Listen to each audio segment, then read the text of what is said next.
Shalom Bapak Ibu Saudara-saudara sekalian.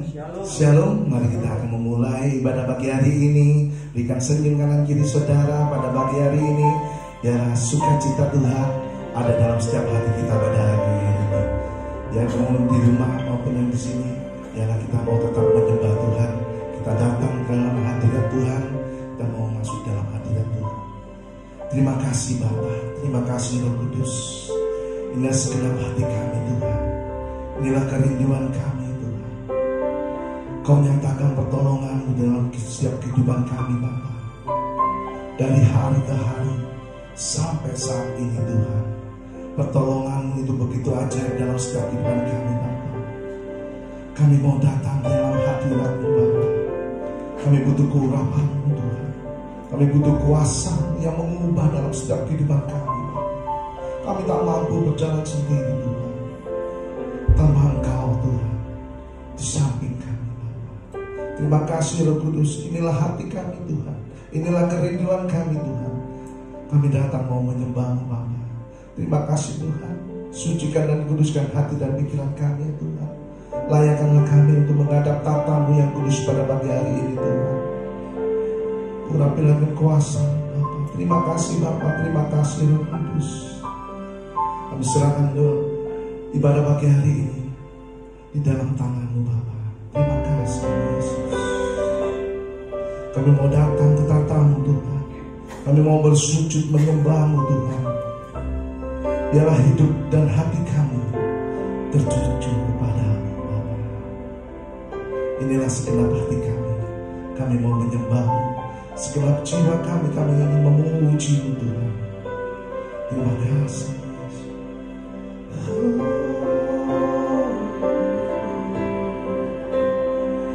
Inilah hati kami Tuhan.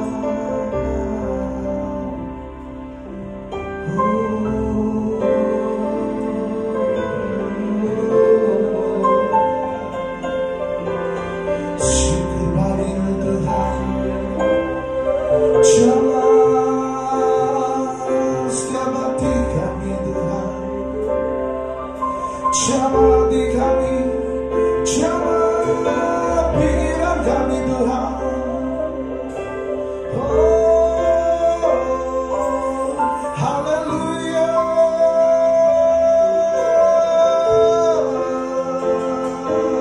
Jesus. Oh, Jesus.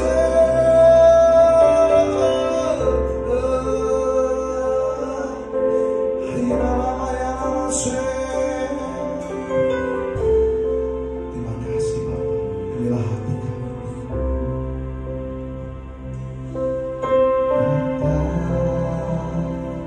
Kepadamu bersujud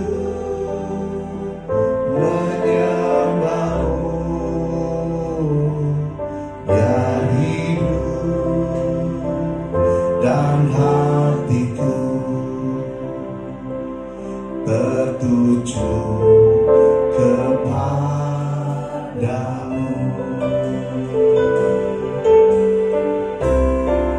Segenap hatiku menyembah-Mu.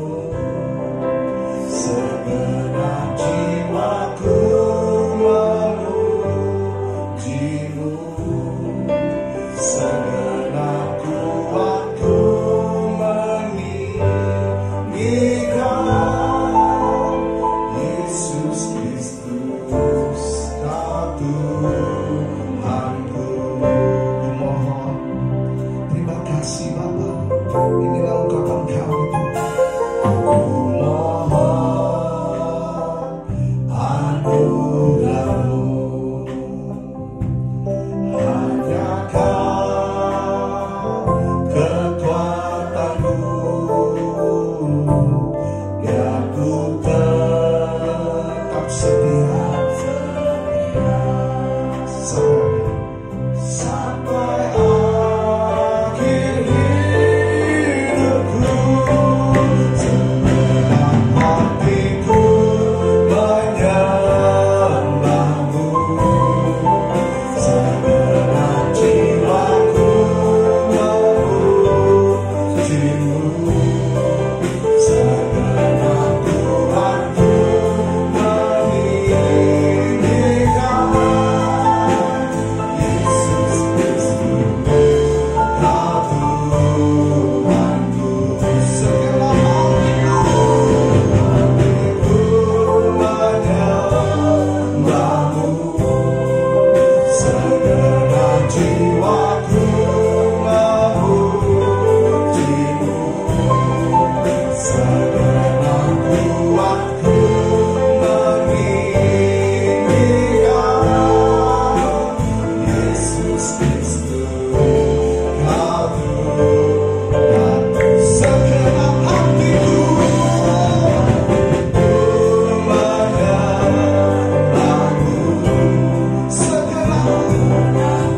Biarlah segenap hati kami, segenap jiwa kami, kita mau memuji Tuhan dengan kesungguhan hati kita. Kita mau datang dalam hadirat Tuhan, merendahkan hati kita. Undang Tuhan dalam hidupmu.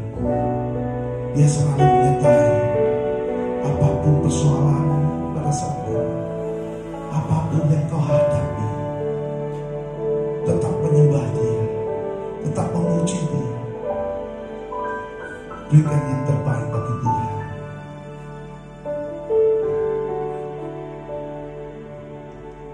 Segenap hatiku menyerahkan kedua tangan saudaraku. Segenap jiwaku menyerahkan hati kamu pujimu. Segenap kuatku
bersama-sama katakan,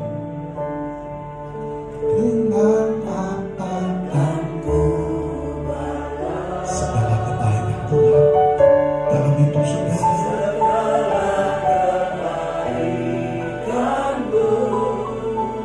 Segenap hati kami, kami akan menyembah-Mu Yesus. Apakah hadirat-Mu Tuhan?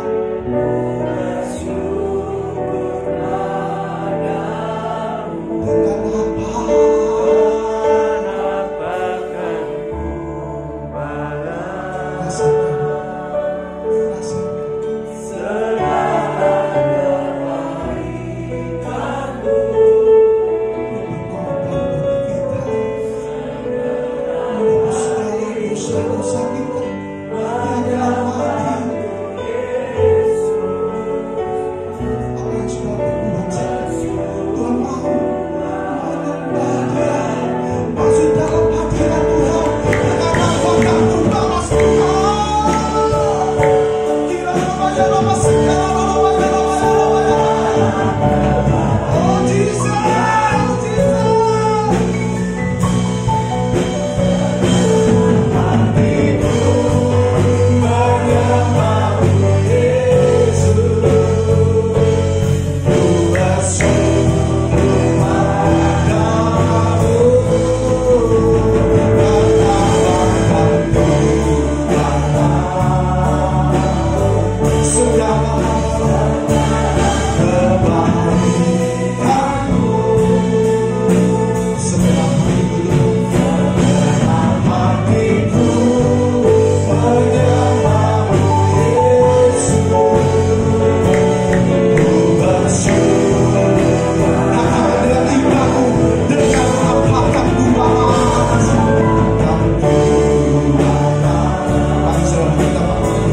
aku dan dia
hati kami pada pagi hari ini Tuhan.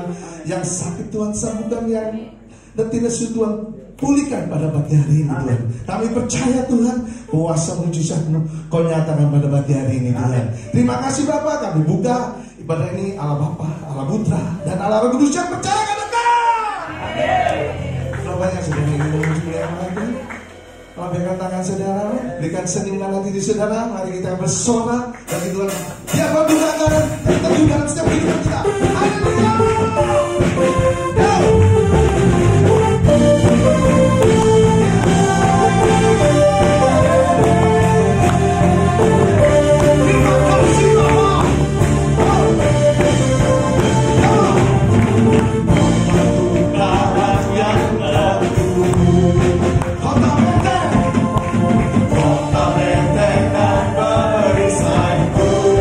Yang menang kalahkan maut.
Mujizat Tuhan akan dinyatakan dalam pada pagi hari ini. Amin, saudara.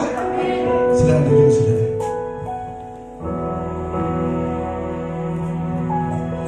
Pertolongan Tuhan yang selalu setia. Dia tak pernah meninggalkan sedetik pun dalam kehidupan saudara. Kalau saudara sungguh-sungguh berharap kepada Tuhan yang memenuhi segala keperluan saudara, dia tak pernah mengecewakan, bahkan datang dalam hidup saudara. Pertolongan Tuhan tepat waktu. Apa yang menjadi pergumulan saudara pada pagi ini? Segala perkara kita serahkan di dalam tangan Tuhan. Di dalam Dia yang memberi kekuatan dalam hidup saudara dan saya. Dialah Yesus menolong dan sahabat dalam setiap kehidupan saudara. Mintalah dan tetap berserahkan kepada Tuhan, dan tetaplah berharap kepada Tuhan. Apapun keadaan saudara saat ini, jangan kendorkan iman, jangan kendorkan iman. Allah berkala dapat ku tangguh di dalam Dia yang memberi kekuatan. Tuhan Yesus penolong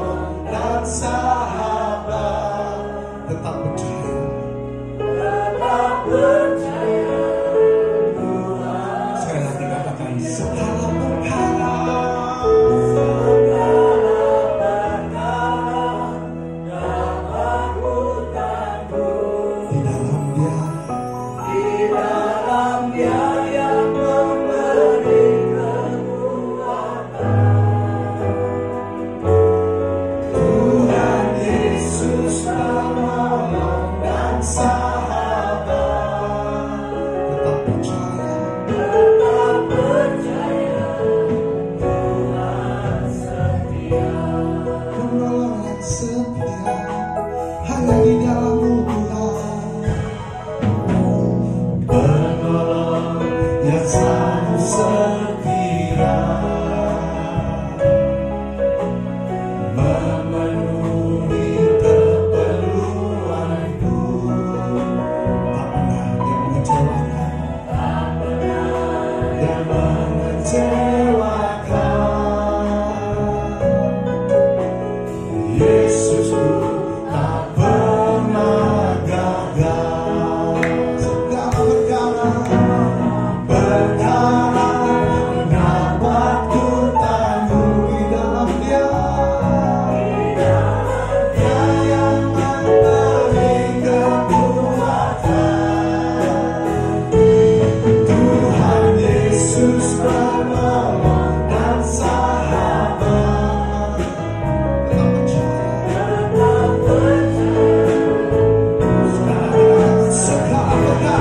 Segala perkara dapat ku tanggung di dalam Dia yang memberi kekuatan. Oh Tuhan Yesus penolong dan sahabat. Tetap percaya.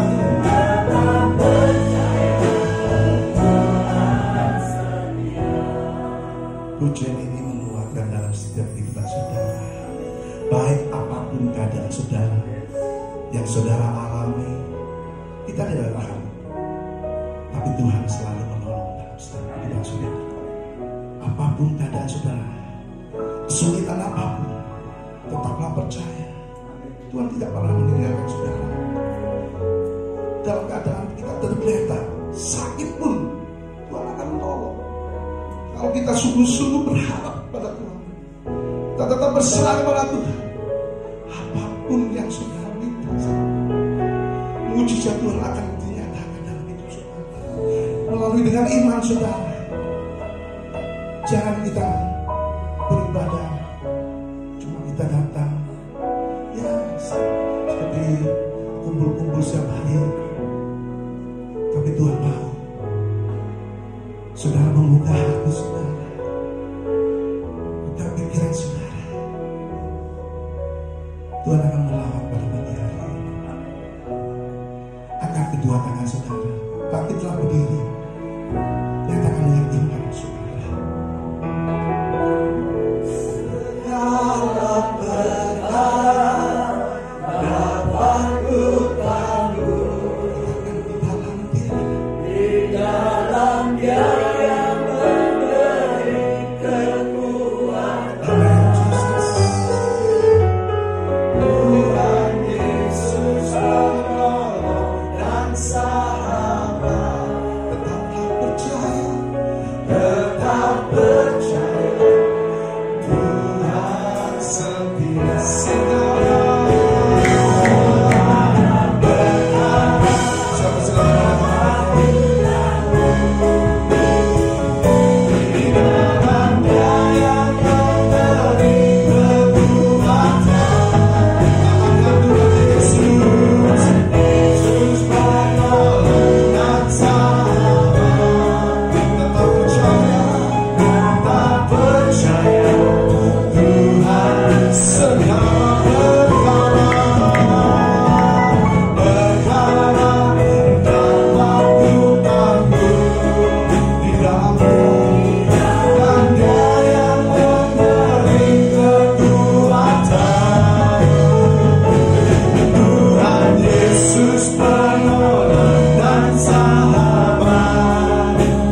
kasih ya Tuhan atas kesetiaan-Mu di dalam kehidupan kami, sehingga kami boleh ada sebagai kami ada. Inilah kami, di tengah kelemahan kami, di tengah ketidakmampuan kami, bahkan di tengah keberdosaan kami, Engkau tetap memanggil kami untuk datang beribadah. Terpujilah Engkau Tuhan, Raja di atas segala raja. Saatnya kami akan mendengarkan kebenaran firman-Mu. Berikan Roh Kudus-Mu, berikan hikmat-Mu, sehingga kami boleh dapat mengerti akan kebenaran firman-Mu, dan kami boleh dapat melakukannya di dalam kehidupan kami sehari-hari. Terima kasih Tuhan, siapkan hati kami, dan hanya di dalam nama Tuhan Yesus, semua yang siap mendengarkan firman Tuhan sama-sama katakan amin. Amin. Silakan duduk Bapak Ibu Saudara. Selamat pagi, Shalom. Shalom. Puji Tuhan kalau Bapak Ibu Saudara kita boleh ada pada pagi hari ini.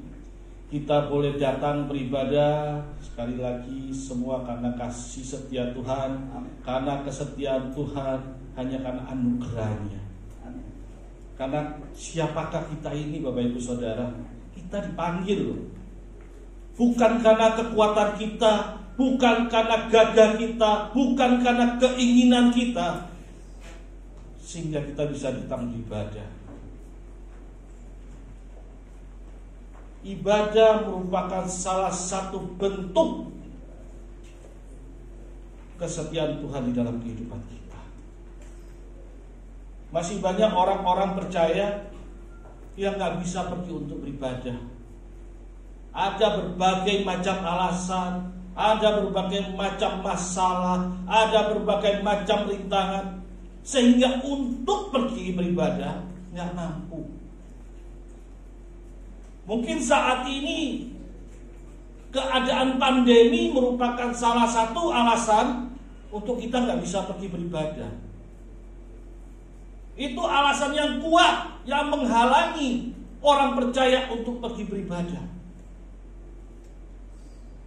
Namun puji Tuhan, pagi hari ini saya melihat dan saya sungguh bersuka cita melihat saudara bisa mengatasi rasa ketakutan, rasa kecemasan, karena saudara tahu bahwa Tuhan pasti menyertai. Sebagai respon dari saudara percaya bahwa Tuhan menyertai, kita tetap melakukan hal-hal yang harus kita ambil, pakai masker, duduk agak berjauhan. Tetapi saudara sudah mempunyai kemampuan untuk dapat beribadah. Itu bukan karena kekuatan kita.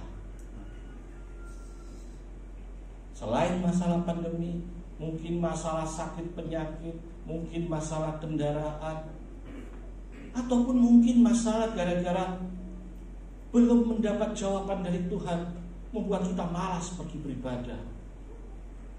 Ngapain ibadah? Wong sampai saat ini Tuhan belum jawab doa saya. Ngapain terus? Akhirnya membuat orang percaya malas untuk beribadah. Hati-hati. Pemahaman yang benar terhadap ibadah adalah bahwa kita ini mendapatkan kesempatan. Respon kita akan panggilan Tuhan, makanya kita datang beribadah. Makanya di dalam beribadah Bapak Ibu Saudara, pergunakan waktu yang ada. Kita ibadah paling lama mungkin 2 jam ya. Pergunakan 2 jam ini dengan semaksimal mungkin. Benar-benar memuji dan memuliakan nama Tuhan. Benar-benar di dalam mendengarkan firman Tuhan. Minta pertolongan daripada Roh Kudus. Supaya apa? Supaya kita bisa mengerti akan kebenaran firman Tuhan. Ini yang paling terpenting, mengerti. Karena susah untuk bisa mengerti kebenaran firman Tuhan. Gak gampang. Ayatnya 1, tafsirannya bisa banyak. Bingung kita mencari mana yang benar. Namun percaya Tuhan pasti akan memberikan kebenaran yang sejati itu di dalam diri saudara masing-masing. Saudara bisa dapat menyerapnya dan mengerti, dan minta Roh Kudus untuk kita dapat melakukannya di dalam kehidupan kita sehari-hari. Karena ini yang paling terutama, melakukan perintah firman Tuhan di dalam kehidupan kita sehari-hari. Banyak orang hafal firman Tuhan, banyak orang sudah baca dari Kejadian sampai Wahyu, tapi sedikit orang yang bisa melakukan firman Tuhan di dalam kehidupan sehari-hari. Yang empunya kerajaan surga adalah orang yang mampu melakukan firman Tuhan di dalam kehidupan sehari-hari. Dan pada pagi hari ini kita akan sama-sama belajar akan kebenaran firman Tuhan yang terambil dari Kolose 2 ayatnya yang ke-7.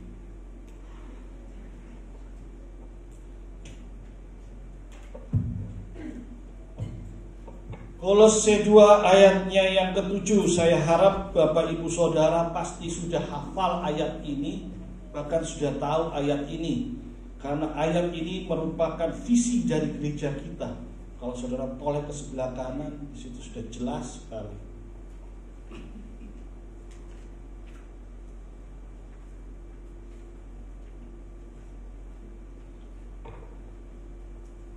Kita baca bersama-sama.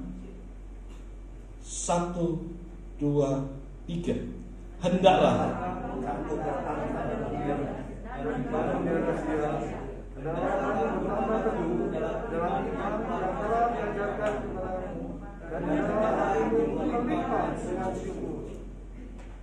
amin.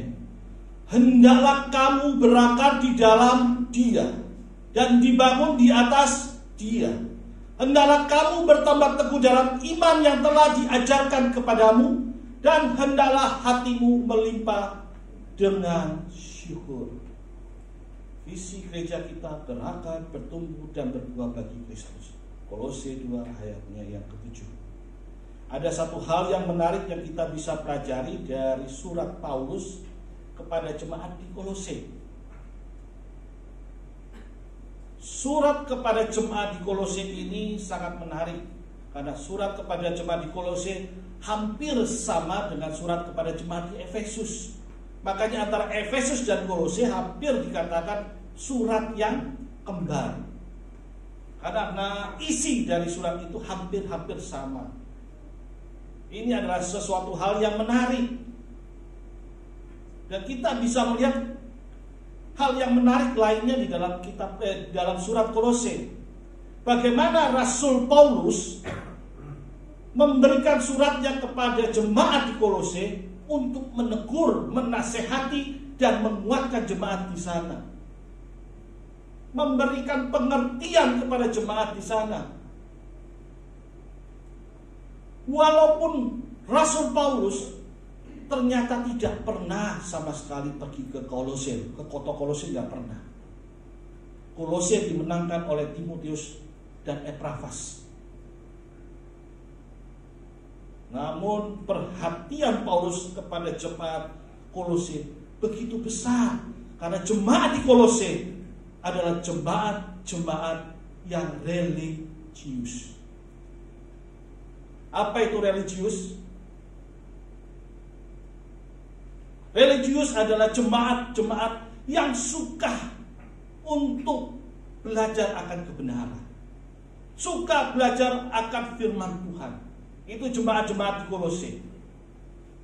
Kenapa kok bisa gitu? Karena rata-rata jemaat di Kolose kalau kita lihat adalah orang-orang yang berasal dari suku Frigia. Orang-orang ini kalau kita lihat pada saat Pentakosta mereka ada di sana. Bayangin, mereka adalah orang termasuk orang-orang yang betul-betul mencari kebenaran. Pada waktu pencurahan Pentakosta mereka ada di sana. Dan pada saat mereka ada di kota Kolose, mereka termasuk jemaat-jemaat yang religius. Wow. Namun kenapa jemaat yang begitu religius dikuatkan, dinasehati, dan diberi perhatian khusus oleh Paulus? ternyata ada sesuatu yang salah di jemaat Kolose. Jemaat di Kolose sangat rindu akan kepenuhan Tuhan.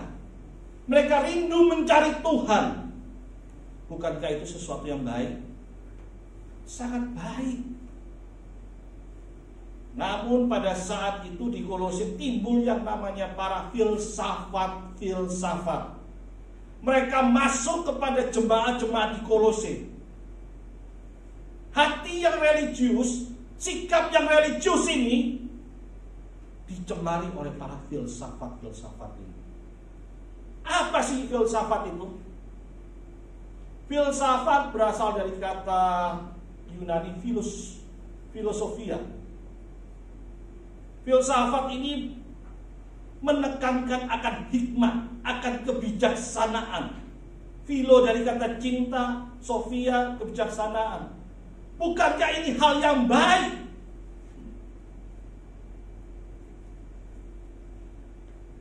Tetapi ternyata di balik filsafat itu ada sesuatu yang salah.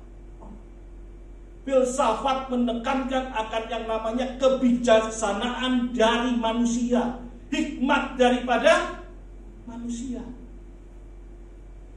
Makanya jangan heran timbul pernyataan-pernyataan yang datang dari filsafat yang cukup menyesatkan. Kalau kita lihat, kita bisa melihat teori Darwin. Itu muncul dari filsafat. Bagaimana manusia diciptakan? Dari apa? Dari mana? Dari siapa? Manusia diciptakan dari mana teori Darwin? Dari kera. Manusia diciptakan dari kera, dari monyet. Karena apa? Karena mereka berpikir menurut kebijaksanaan mereka. Mereka berpikir menurut hikmat mereka.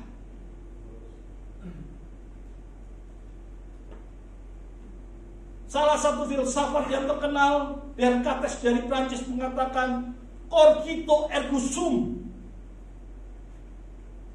Aku berpikir maka aku ada. Jadi kita ada karena kita berpikir. Kelihatannya keren. Ya, kelihatannya keren. Aku berpikir maka aku ada. Jadi saudara kalau tidak pernah berpikir, maka saudara tidak akan pernah ada. Jadi hati-hati ya, yang malas untuk berpikir, hati-hati. Kelihatannya baik, namun ini menyesatkan. Dan hal inilah yang terjadi di jemaat Kolose.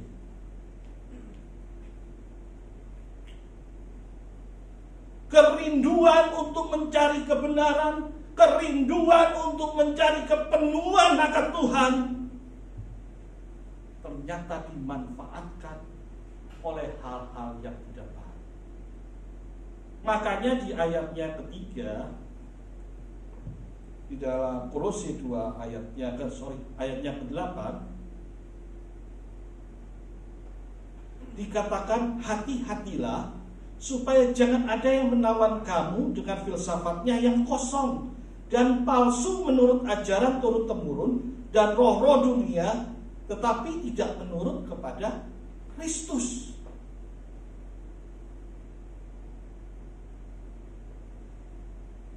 Hati-hati.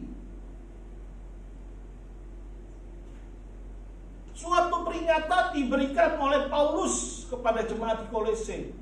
Hati-hati. Akan ada banyak filsafat kosong, ada banyak ajaran yang akan menyesatkan. Makanya di ayatnya ke-6, Rasul Paulus membuka dengan memberikan peringatan kepada jemaat di Kolose. Kamu telah menerima Kristus Yesus Tuhan kita. Karena itu adalah hidupmu tetap di dalam Dia.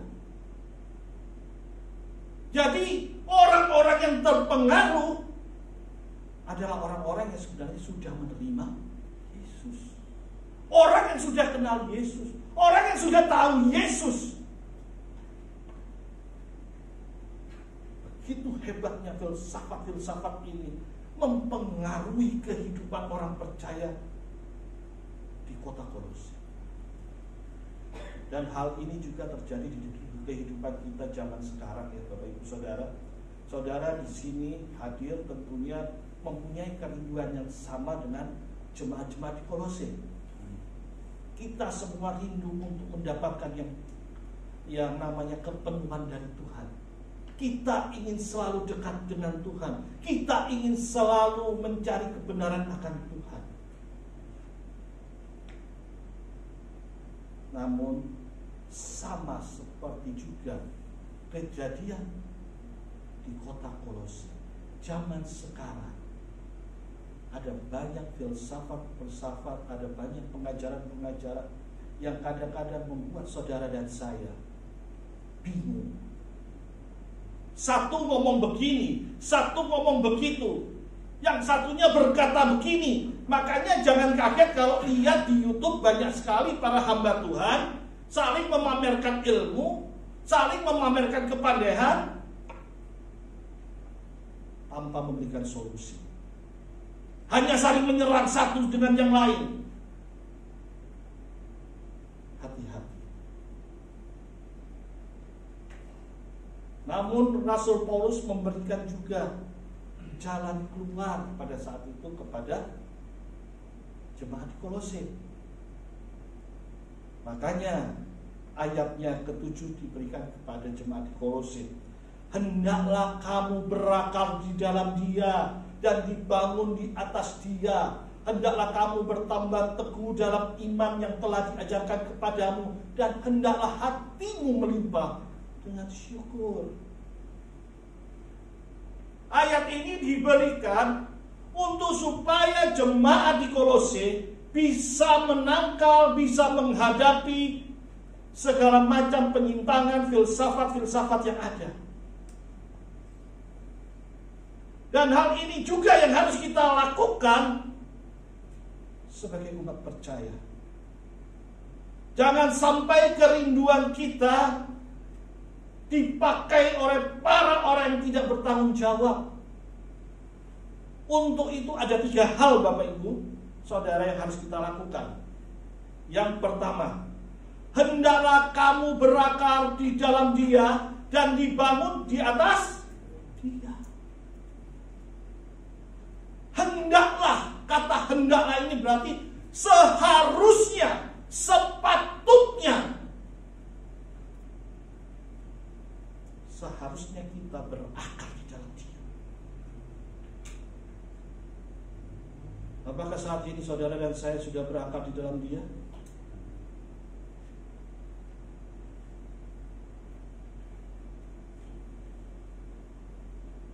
Arti kata berakar itu berpegang teguh. Berakar berarti mendalam. Berakar. Kita mendalam dan berpegang teguh kepada Dia. Dan dibangun di atas Dia. Dibangun berarti kita disusun, dirancang di dalam Dia. Yang artinya kalau saya bisa memakai kata-kata yang sederhana untuk menjelaskannya, yaitu kita harus bisa berpegang teguh kepada Tuhan. Kita harus mendalam kepada Tuhan. Mendalam soal apa? Soal pemahaman dan pengenalan kita kepada Dia. Saudara tidak akan pernah bisa berakar, tidak akan pernah bisa mendalam, tidak akan bisa berpegang teguh kalau saudara tidak kenal dan paham siapa Tuhan itu. Nggak akan pernah mungkin.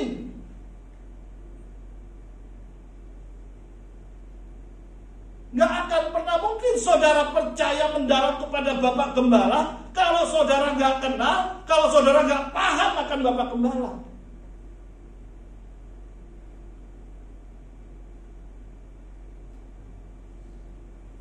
Untuk itulah Bapak Ibu Saudara, kita semua harus mendalam pegang teguh kepada Tuhan.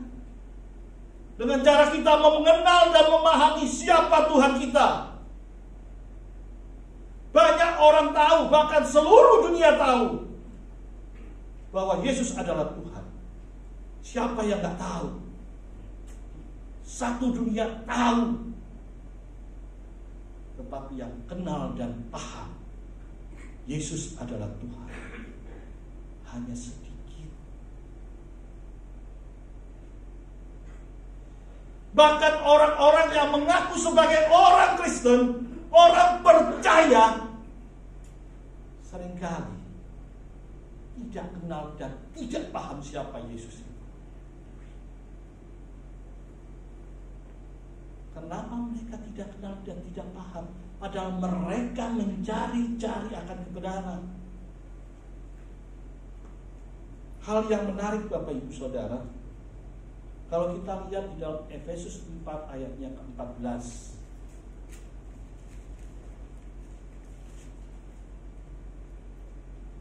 Sehingga kita bukan lagi anak-anak yang diombang-ambingkan oleh rupa-rupa angin pengajaran, oleh permainan palsu manusia dalam kelicikan mereka yang menyesatkan. Berapa banyak kita orang percaya, orang Kristen yang berusaha untuk mengenal dan memahami Tuhan, namun jatuh kepada pengajaran dan permainan palsu manusia. Pengajaran dan permainan palsu itu bukan berasal dari luar kekristenan. Kalau di luar kekristenan, kita sudah tahu, kita bisa menangkal. Tapi yang sangat berbahaya, pengajaran dan permainan palsu yang dilakukan di dalam kekristenan.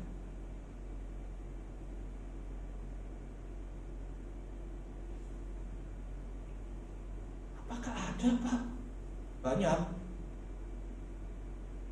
Masa sih? Iya. Kalau kita melihat munculnya reformasi, munculnya reform, itu berawal dari apa? Dari adanya pengajaran dan permainan palsu yang dilakukan oleh manusia. Kita belajar sejarah abad ke-14, abad ke-15, di mana Katolik Roma mengeluarkan surat pengampunan dosa, indulgesia, pengajaran dan pemahaman permainan yang dilakukan oleh Paus untuk mendapatkan uang. Mereka mengeluarkan yang namanya surat penghapusan dosa. Sesuatu yang salah dilakukan.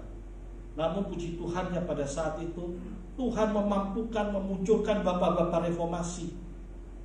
Muncul Martin Luther dengan dalilnya 95 dalil yang mendobrak pengajaran itu. Salah pengajaran itu. Makanya pecah. Dari Katolik pecah menjadi Reform.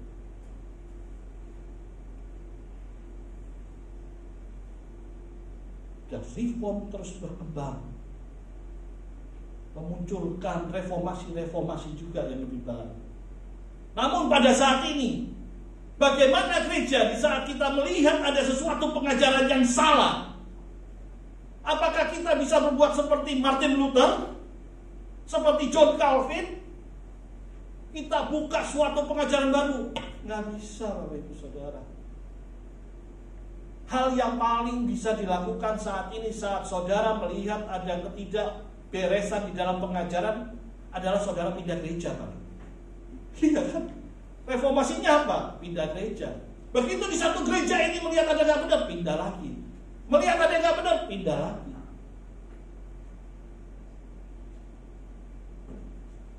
Fungsi gereja adalah membawa saudara dan saya untuk lebih mengenal dan memahami siapa Tuhan itu dengan benar.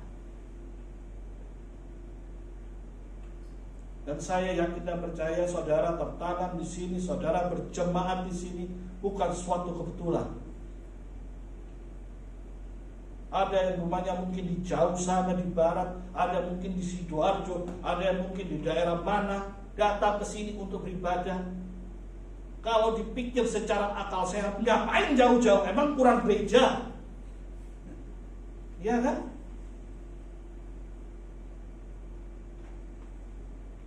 Saudara ditempatkan di sini, saudara ditanam di sini, karena Tuhan punya rencana di dalam kehidupan saudara. Tuhan ingin saudara dan saya, kita yang ada di sini, bisa memuliakan nama Tuhan, bisa mendapatkan pengajaran yang benar, bisa mendapatkan pengayoman, pengembalaan, bimbingan yang benar. Itulah tujuan gereja.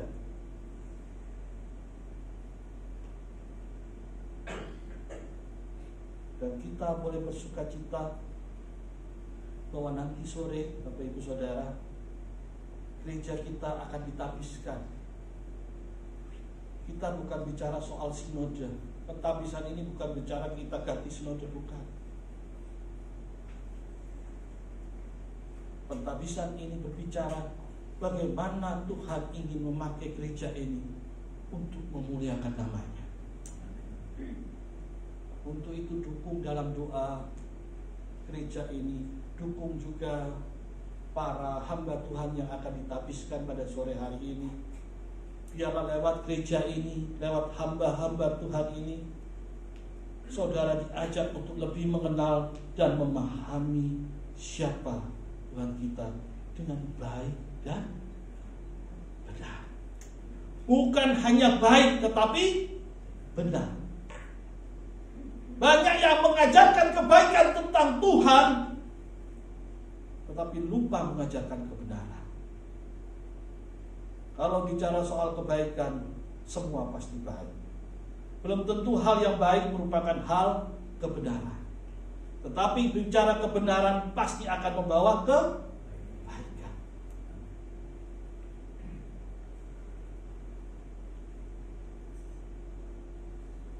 Makanya Rasul Paulus mengatakan berakar, dibangun.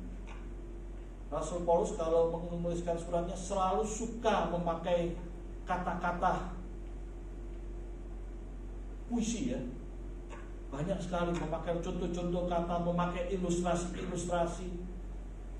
Seperti kata-kata mencapai garis, seperti olahragawan, seperti seorang arsitek membangun. Suka sekali dia.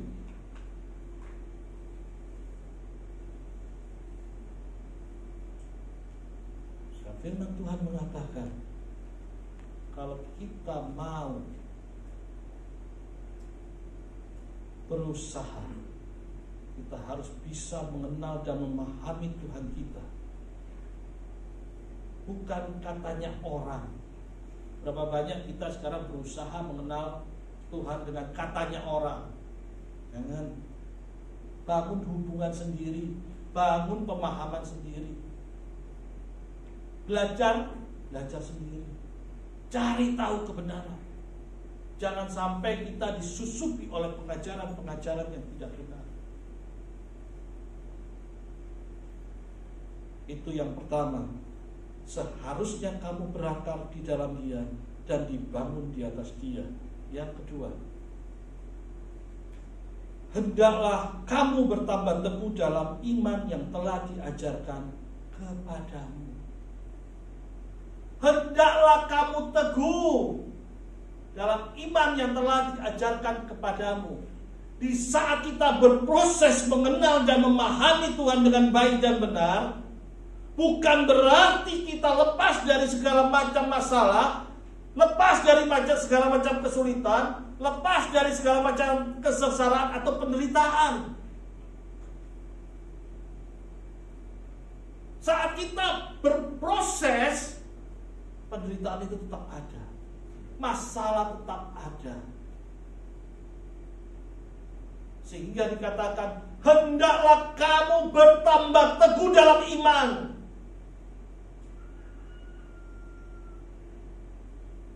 Yang artinya apa? Saat kita sudah mengenal dan memahami Tuhan dengan baik dan benar. Ayo kerjakan keselamatan kita. Lakukan bagian kita.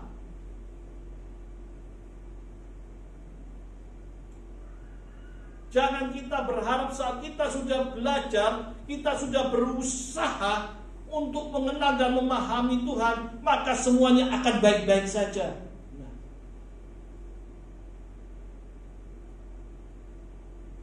Saudara, pada saat kita sedang berusaha belajar, proses kita memahami dan mengenal Tuhan dengan baik dan benar, ada suatu oknum yang tidak senang melihatnya. Siapa oknum itu? Iblis. Iblis akan berusaha dengan segala upayanya, dengan segala kekuatannya. Untuk apa? Bukan untuk menakuti. Zaman sekarang sudah gak model iblis menakuti kita. Ya kan? Gak model tiba-tiba keluar kuntilanak. Udah gak model. Begitu iblis keluar pakai kuntilanak, kita langsung ambil kamera handphone. Lumayan nih. Kalau dimasukin ke YouTube kita banyak followers. Ya kan? Udah gak model zamannya dengan model-model menakutkan. Iblis sekarang memakai dengan cara apa? Tipu daya. Ini yang sangat efektif yang dilakukan iblis kepada orang percaya.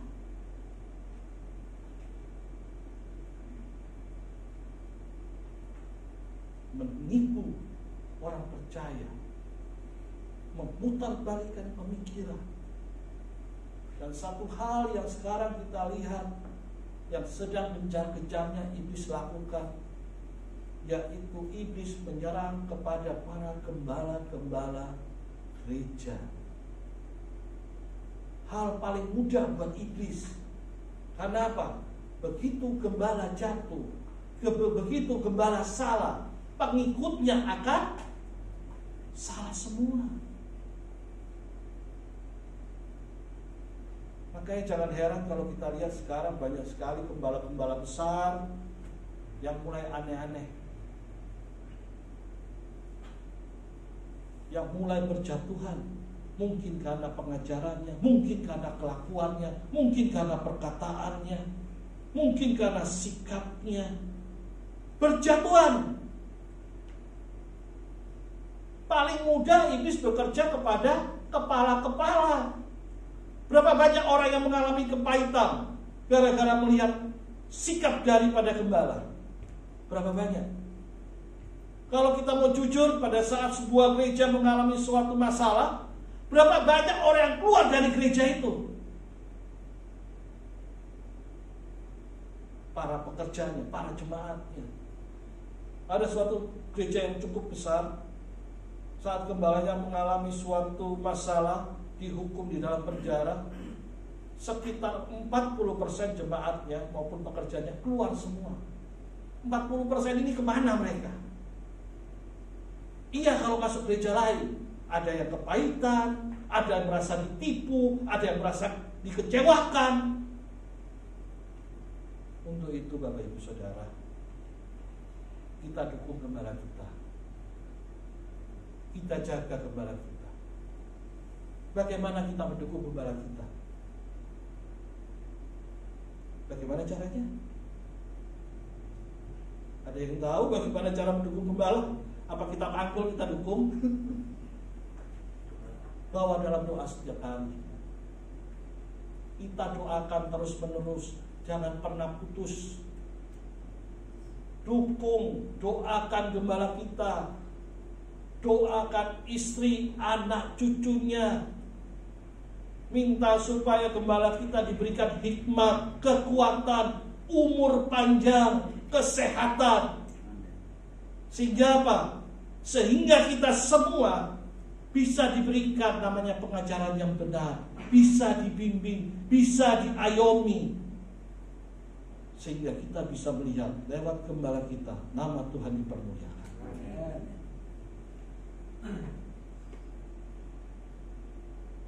Kerjakan keselamatan kita dengan takut dan gentar. Dan yang terakhir, hendaklah hatimu melimpah dengan apa? Melimpah dengan syukur.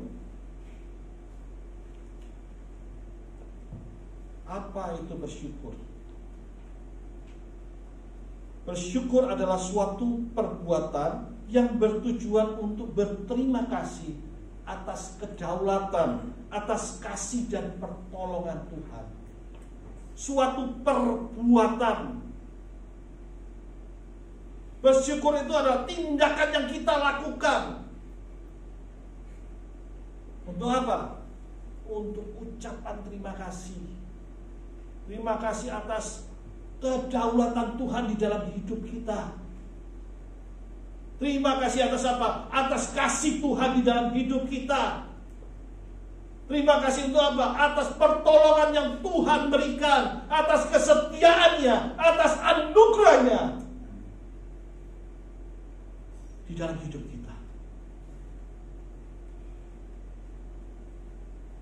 Kita bisa melihat bahwa Tuhan memang mati bagi setiap manusia. Betul ya? Tuhan Yesus mati untuk setiap manusia.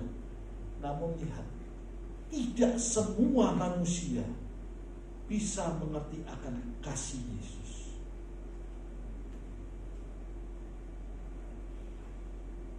Banyak yang terpanggil, sedikit yang terpilih. Kematian Yesus memanggil setiap orang untuk mendapatkan yang namanya keselamatan. Tetapi tidak semua orang terpanggil untuk bisa percaya kepada Dia. Untuk itu, kalau saudara dan saya kita boleh terpanggil dan terpilih, naikkan ucapan syukurmu, karena kita sudah mendapatkan kasih Tuhan, kesetiaan Tuhan, anugerah Tuhan di dalam kehidupan kita. Bersyukur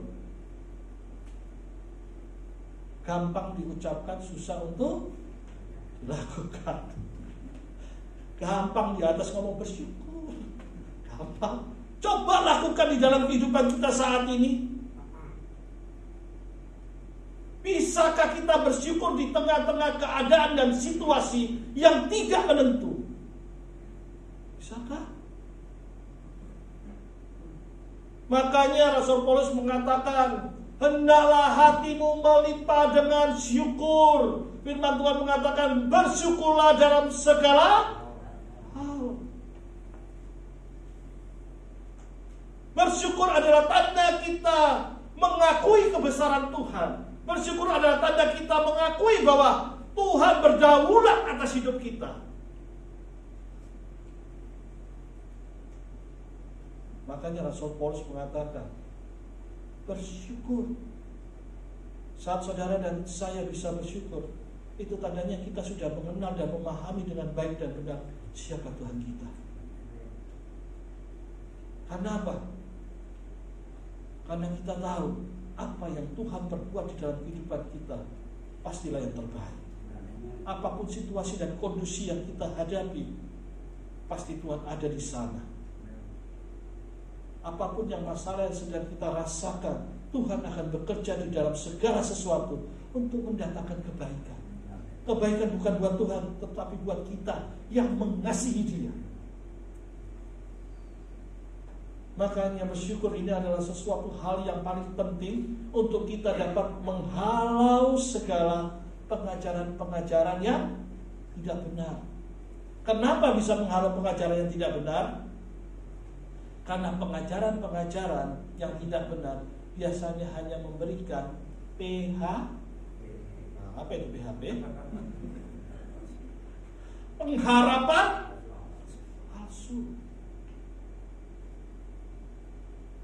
Saat saudara mengenal dan memahami Tuhan dengan baik dan benar, saudara tahu tujuan Tuhan, rancangan Tuhan buat saudara dan saya. Saudara tahu Sehingga walaupun ada masalah, walaupun ada rintangan, walaupun ada hambatan, karena saudara tahu dengan jelas rancangan dan tujuan Tuhan, saudara tidak akan pernah goyah. Saudara tetap bersyukur.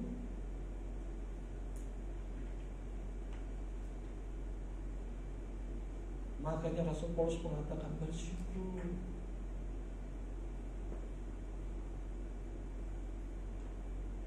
Bagaimana cara kita bersyukur kepada Tuhan? Bersyukur bisa kita lakukan dengan lewat kata-kata. Mungkin seperti worship leader kita mengucap syukur lewat kata-kata tadi, begitu indahnya. Bisa lewat doa, kita bersyukur lewat doa, bisa lewat pujian. Orang bersyukur bisa lewat pujian, Bapak Ibu Saudara. Kadang-kadang lewat pujian itu luar biasa ungkapan syukur kita. Makanya jangan heran kadang-kadang saat orang sedang memuji lalu meneteskan air mata, itu bukan karena sedih. Tidak semua air mata karena sedih. Orang menyanyi, memuji Tuhan lalu meneteskan air mata, bisa jadi itu ungkapan syukur yang dia keluarkan. Karena sampai tidak bisa berkata-kata, air mata yang keluar. Lalu ucapan syukur bisa lewat apa? Lewat persembahan. Bisa lewat persembahan perpuluhan, bisa lewat persembahan yang kita akan berikan nanti. Itu bukan untuk kepentingan pribadi. Itu suatu ungkapan syukur kita kepada Tuhan. Kita memberikan apa yang kita punya. Ungkapan syukur kita berikan karena kita tahu Tuhan sudah memelihara hidup kita. Tuhan sudah memberikan yang terbaik. Ucapan syukur kita berikan. Bukan karena kita memberi nanti Tuhan akan balas.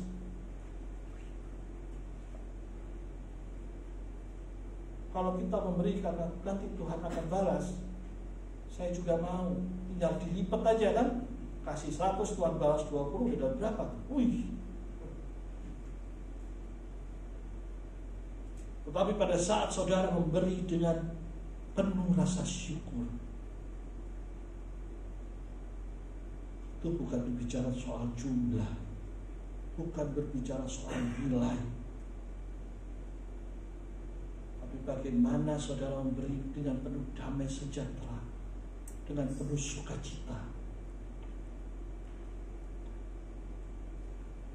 Saudara lihat kejadian yang orang kaya memberikan dengan orang miskin. Di mata dunia orang kaya itu memberikan banyak, ya. Tapi orang miskin memberikan hanya berapa keping? Ada yang tahu? 1 keping. Yang orang miskin berikan itu seluruh kekayaannya, seluruh yang dia punya. Nilainya kecil, tapi itu yang dia punya. Yang artinya apa? Sudah tidak bernilai. Mungkin saat sini saudara melihat nilai, jangan pernah melihat nilai. Tetapi berikan dengan damai sejahtera, dengan penuh ucapan syukur, karena tahu Tuhan pasti pelihara hidup kita. Tuhan pasti tolong kita. Kasih Tuhan selalu ada di dalam kehidupan kita. Itulah gunanya ucapan syukur.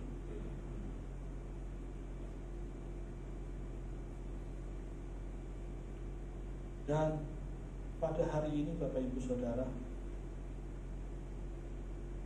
apapun yang sedang kita hadapi, apapun yang masalah yang sedang kita hadapi, jangan sampai kita tersesat di dalamnya. Jangan sampai kita hanya mencari pengajaran-pengajaran hanya untuk mengenakan telinga kita, memberi harapan palsu. Karena gereja zaman sekarang Bapak Ibu Saudara, banyak sekali pembicara-pembicara yang diundang, tujuannya buat apa? Tujuannya hanya untuk mengumpulkan jemaat supaya ramai, supaya banyak yang datang. Makanya jangan heran kadang-kadang orang yang tidak berkompeten, mungkin dia seorang artis, mungkin dia seorang pelawak, mungkin dia memberikan firman Tuhan. Apakah itu salah? Tidak ada yang salah, Tuhan bisa pakai. Tetapi harus berdasarkan firman Tuhan. Itu tujuan utama. Dan biarlah pada pagi hari ini kita sama-sama mengerti akan kebenaran firman Tuhan, dan terutama kita boleh dapat melakukannya di dalam kehidupan kita sehari-hari. Terpujilah nama Tuhan. Tuhan Yesus memberkati.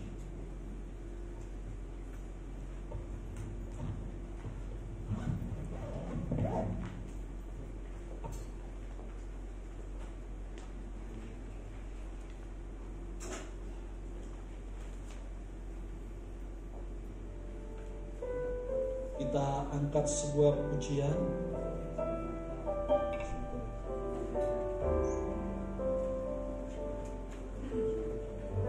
Ku bersyukur. Karena apa? Bapak Ibu Saudara, kalau kita boleh ada sampai saat ini, kita boleh datang beribadah, ini bukti kesetiaan Tuhan di dalam kehidupan kita. Kita bersyukur atas apa yang telah Tuhan perbuat. Bukan berarti kita tidak akan mengalami yang namanya pencobaan, penderitaan, masalah, tetapi kita tetap bersyukur walaupun kita mengalami penderitaan, masalah, kita mengalami sesuatu yang tidak enak. Kita bersyukur kita masih punya Tuhan. Tuhan yang sanggup memberi kekuatan, kemampuan, bahkan jalan keluar di saat kita membutuhkannya.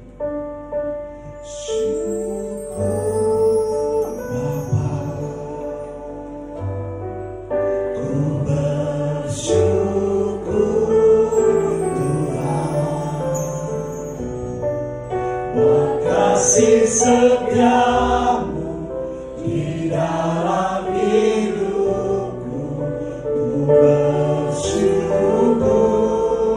Naikkan ucapan syukurmu lewat pujian.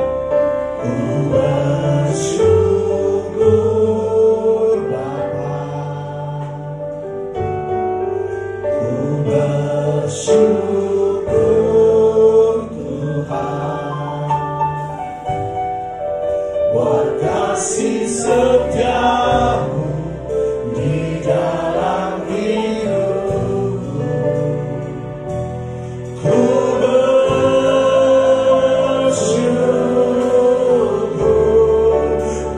bersyukur Bapa, ku bersyukur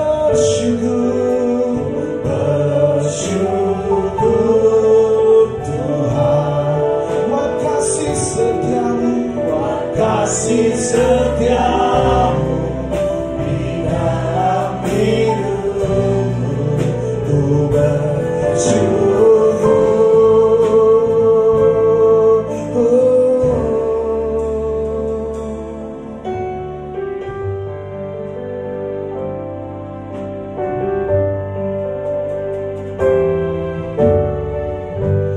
Banyak yang kau perbuat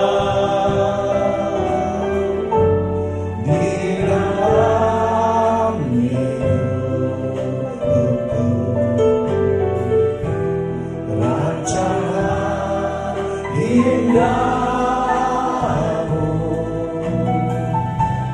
terjadi di hidupku.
pengenalan dan pemahaman yang benar akan Tuhan membawa kita mampu untuk dapat bersyukur.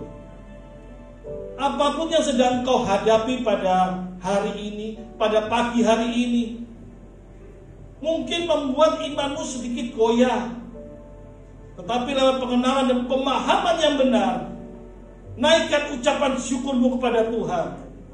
Karena engkau tahu bahwa Tuhan yang kita sembah adalah Tuhan yang hidup.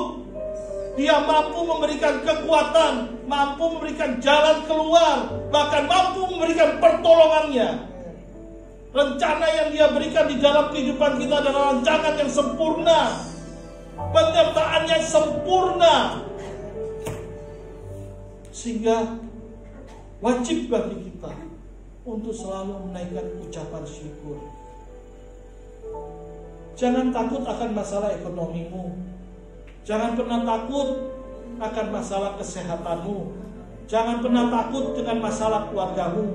Jangan pernah takut dengan pekerjaanmu. Jangan pernah takut dengan jodohmu.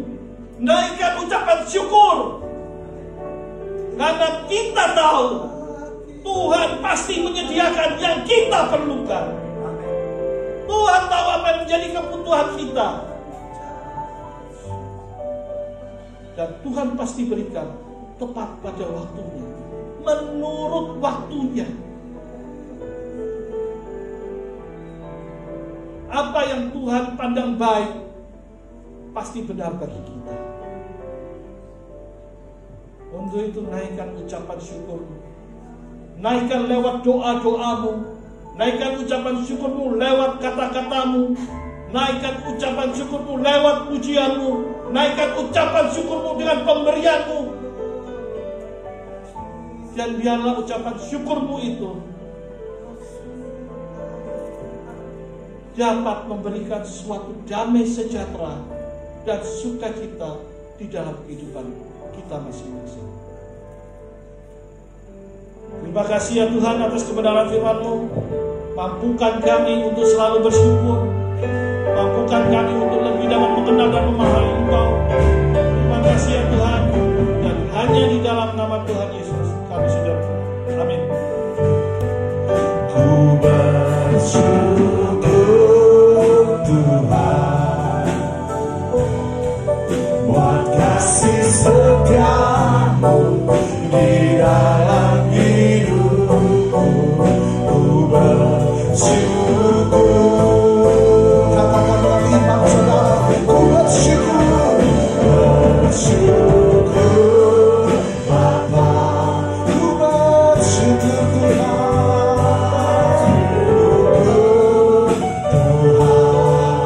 Buat kasih setia-Mu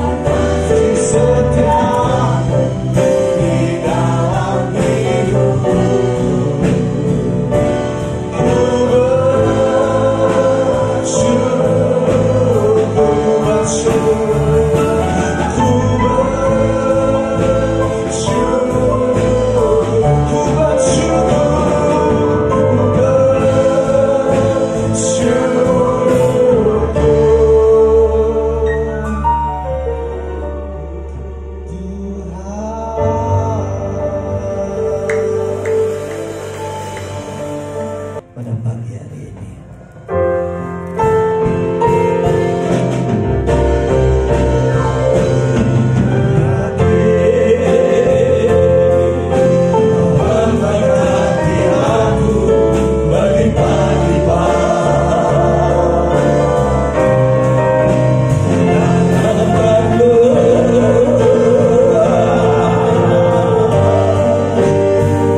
Bapa di surga, kami sangat bersyukur kalau kami boleh mengakhiri ibadah kami pada pagi hari ini. Kami bersyukur untuk urapan Roh Kudus yang Tuhan sudah turunkan kepada setiap hamba-hambamu yang sudah mengambil bagian di dalam pelayanan. Baik para pemain musik, para singer WL, dan juga hambamu Bapak Pendeta Sony Aaron yang sudah Tuhan pakai untuk menyampaikan kebenaran firman-Mu Tuhan, yang menuntun kami, berkati kami, dan mengarahkan iman kami bahkan kehidupan kami, supaya kami boleh berakar, bertumbuh, dan berbuah melewati gereja Tuhan di tempat ini. Nama Tuhan dipermuliakan atas kehidupan kami, dan kami boleh menjadi berkat bagi banyak orang. Berkati hamba-hambamu Tuhan yang sudah melayani, tambahkan hikmat urapan-Mu Roh Kudus atas setiap mereka. Berkati pelayanan semua, baik pengukur jemaat kolektan, pemegang LCD soundman, kami doakan kameramen juga Tuhan berkati dan pakai mereka. Nama Tuhan dipermuliakan. Terpujilah nama-Mu Bapa. Kami mengucap syukur Tuhan, kami menyerahkan ibadah pentahbisan sebentar sore. Biarlah kami boleh hadir untuk bersama-sama Tuhan melihat kuat karya-Mu yang indah, melihat kasih-Mu yang Tuhan nyatakan di dalam gereja Tuhan di tempat ini. Kami berdoa biarlah bukan manusia yang meneguhkan, tetapi biarlah Tuhan Roh Kudus yang mementeraikan panggilan atas setiap kami, hamba-hamba-Mu ya Bapa. Supaya di tempat ini kami boleh bertumbuh, di tempat ini kami boleh untuk mengambil bagian dalam tugas pelayanan, supaya melalui tempat ini Tuhan, nama Tuhan dipermuliakan dan banyak jiwa-jiwa diselamatkan. Bapa, kami berdoa saat ini, tilik sidang jemaat Tuhan yang tidak hadir pada pagi hari ini, mereka yang selama ini masih takut untuk beribadah karena virus corona, Tuhan ampuni mereka. Dan bila Tuhan Roh Kudus akan bangkitkan iman, keyakinan mereka bahwa di dalam Tuhan ada perlindungan, di dalam Tuhan ada penyertaan yang sempurna. Terima kasih Bapa. Kami berdoa untuk sidang jemaat yang sakit saat ini, yang tidak bisa beribadah, kiranya Tuhan tilik mereka dan berkati mereka Bapa, supaya kuasa pilur Yesus Kristus menjamah mereka, menyembuhkan mereka dalam nama Tuhan Yesus Kristus, sehingga minggu-minggu yang akan datang mereka boleh kembali beribadah bersama dengan kami. Kami teringat dengan Pak Temi yang saat ini ada di ruang ICU Rumah Sakit Primer. Tuhan, kami berdoa untuk hamba Ibu Susi yang pada pagi hari ini hadir. Tuhan berkati beliau, Tuhan beri kekuatan, Tuhan juga menyediakan dana yang dibutuhkan. Dan kami percaya Tuhan melalui sakit penyakit ini nama Tuhan dipermuliakan. Kami berdoa, kami mohon belas kasih Tuhan, kemurahan Tuhan, kuasa Tuhan menjamah Pak Temi. Dari tempat ini kami berdoa, di sana terjadi mujizat karena kehadiran Tuhan Yesus memberikan dan menjamah Pak Temi dari penyakit stroke dan jantungnya. Dalam nama Tuhan Yesus, Pak Temi sembuh secara sempurna dan tidak ada cacat permanen dalam tubuhnya. Terima kasih Tuhan. Kalau menurut dokter secara manusia, secara medis adalah mengalami perkara yang sulit dalam nama Tuhan Yesus, tapi bagi Tuhan tidak ada yang sukar. Terima kasih Tuhan. Kami menyerahkan juga hamba-Mu Bapak Pendeta Didi dan Ibu Marta yang sebentar akan melakukan perjalanan menuju ke Jakarta. Kiranya Tuhan lindungi dalam perjalanan ke Jakarta. Sampai di Jakarta Tuhan tutup bungkus dengan kuasa darah-Mu, pagari dengan pasukan malaikat-Mu. Tuhan hindarkan dari segala mara bahaya, kecelakaan, musibah, bencana alam. Tuhan jauhkan dari tangan-tangan jahat manusia. Tuhan jauhkan dari kerusakan kendaraan, sehingga sampai pulang ke Bali dengan selamat, karena malaikat Tuhan selalu menyertai dan melindungi kedua hamba-Mu ini Tuhan. Dan kami percaya Tuhan, kehadirannya sebagai orang tua mengunjungi anak-anaknya menjadi berkat buat anak-anak yang ada di Jakarta. Terima kasih Tuhan, kami mengucap syukur buat seluruh sidang jemaat yang sudah hadir pada pagi hari ini. Tuhan melihat kesetiaan mereka, Tuhan melihat kerinduan hati mereka untuk beribadah, berkumpul di tempat ini. Dan kami berdoa Bapa, Engkau berkati usaha pekerjaan mereka, Tuhan berkati kesehatan mereka, Tuhan berkati Tuhan anak-anak cucu mereka, Tuhan berkati pelayanan mereka. Kami percaya orang yang mencari Tuhan tidak akan pernah dikecewakan. Orang yang datang mencari Tuhan tidak pernah dipermalukan. Dan kami percaya mereka pulang dari ibadah ini ada sukacita, sorak-sorai kemenangan, karena Tuhan selalu menyertai mereka. Minggu depan ini adalah minggu mujizat bagi kami semua. Minggu di mana pertolongan dan kasih setia Tuhan makin nyata di dalam hidup kami, sehingga apa yang kami kerjakan dibuat Tuhan berhasil. Apapun pekerjaan kami jemaat Tuhan di tempat ini, kami mohon berkat-Mu Tuhan menyertai mereka dan memberkati mereka. Di dalam nama Tuhan Yesus hamba berdoa, kiranya Tuhan dengar doa kami dan Tuhan kabulkan doa kami untuk kemuliaan-Mu Bapa. Terpujilah nama-Mu kekal selama-lamanya. Jemaat yang dikasihi Tuhan, angkat kedua tanganmu. Setelah menyelesaikan ibadah ini, pulanglah, kembalilah ke rumah sudah masing-masing.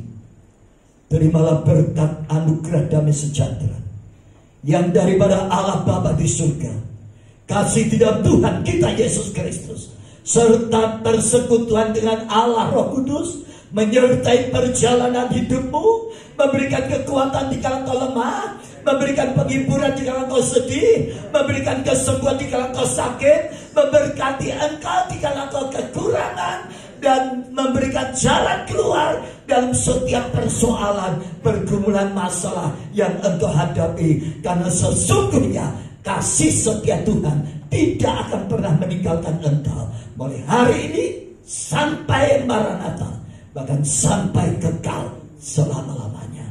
Di dalam nama Bapa, Putra, dan Roh Kudus, di dalam nama Tuhan Yesus Kristus. Saudara yang percaya engkau pulang diberkati Tuhan, katakan amin. Tuhan memberkati.